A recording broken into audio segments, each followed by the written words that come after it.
সুপ্রভাত বন্ধুরা, রাজের রূপকথা নতুন ভিডিওতে তোমাদেরকে স্বাগত। কিছুদিন আগে ইউটিউবে শর্টসে আমি এই জামাটার একটা ভিডিও ছেড়েছিলাম। আজকে আমি তোমাদের সাথে শেয়ার করব এই জামাটার সামনের ডিজাইনটা কিভাবে করলাম। চলো শুরু করা যাক। 3, 2, 1!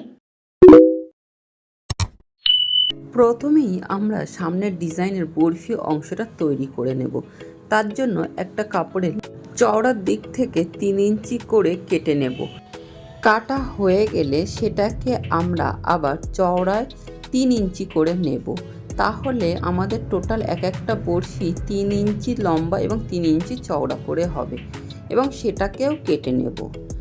এখানে আমার জামায় টোটাল 11টা বরফি লেগেছে, তাই আমি 11টা টুকরো কেটে নিয়েছি। এবারে কাপড়গুলোর মাঝখান থেকে কোনাকুনিভাবে দুবার মুড়ে দিয়ে সেলাই করে নেব। তোমরা ভিডিওটা একটু ধীরে ধীরে দেখলে বুঝতে পারবে যে কেমনভাবে সেলাইটা আমি করেছি। প্রথমে কোনাকুনি একবার মুড়ে নিয়ে সেটাকে আবার আরেকবার উল্টো কোনাকুনি মুড়ে ভাঁজ করে বরফির আকারে শেপ দিয়ে সেগুলোকে সেলাই করে নিচ্ছি। সমস্ত টুকরোগুলো বরফির আকারে শেপ দেওয়া হয়ে গেলে সেগুলোকে কেটে নেব। এরপর আমরা 1.5 ইঞ্চির মতো চওড়া এবং 11 ইঞ্চির মতো লম্বা একটা বক্রম পেপার কেটে নিয়েছি।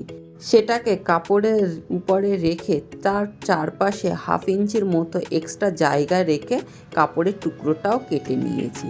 তারপর বক্রম পেপারটা ভালোভাবে সেট করার জন্য একটা ইস্ত্রি গরম করে ভালোভাবে চেপে আয়রন করে নিতে হবে। এরপর বক্রম পেপারের চারপাশে যে 1/2 ইঞ্চি কাপড়টা আমরা রেখেছিলাম সেটাকে ভালোভাবে একদম বক্রম পেপারের পাশ ঘেঁষে সেলাই করে নিতে হবে।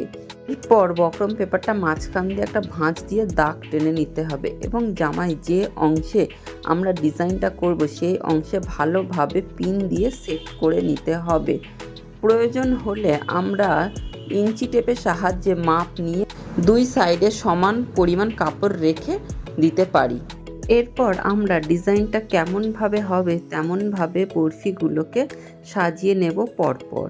প্রথমে ডিজাইনটার একটা ভালোভাবে আউটলাইন আমরা তৈরি করে নেব, তাহলে আমাদের সেলাইয়ের সময় অনেকটাই সুবিধা হবে। তো চারিদিকে ভালোভাবে বরফিগুলো সেট করা হয়ে গেলে আমি সেলাই মেশিনের সাহায্যে ধার বরাবর খুব সুন্দরভাবে সূক্ষ্ম হাতে সেলাই করে নেব চারপাশটা সুন্দরভাবে ধীরে ধীরে সূক্ষ্ম হাতে সেলাই করা হয়ে গেলে আমাদের ডিজাইনটা রেডি হয়ে চলে আসবে। চুড়িদারের বাকি অংশগুলো জুড়ে নিয়ে চুড়িদারটা কমপ্লিট করে ফেলবো। তো আজকে ভিডিও এই পর্যন্তই। তোমরা অবশ্যই কমেন্ট করে জানিও আজকের এই ডিজাইনটা তোমাদের কেমন লাগলো।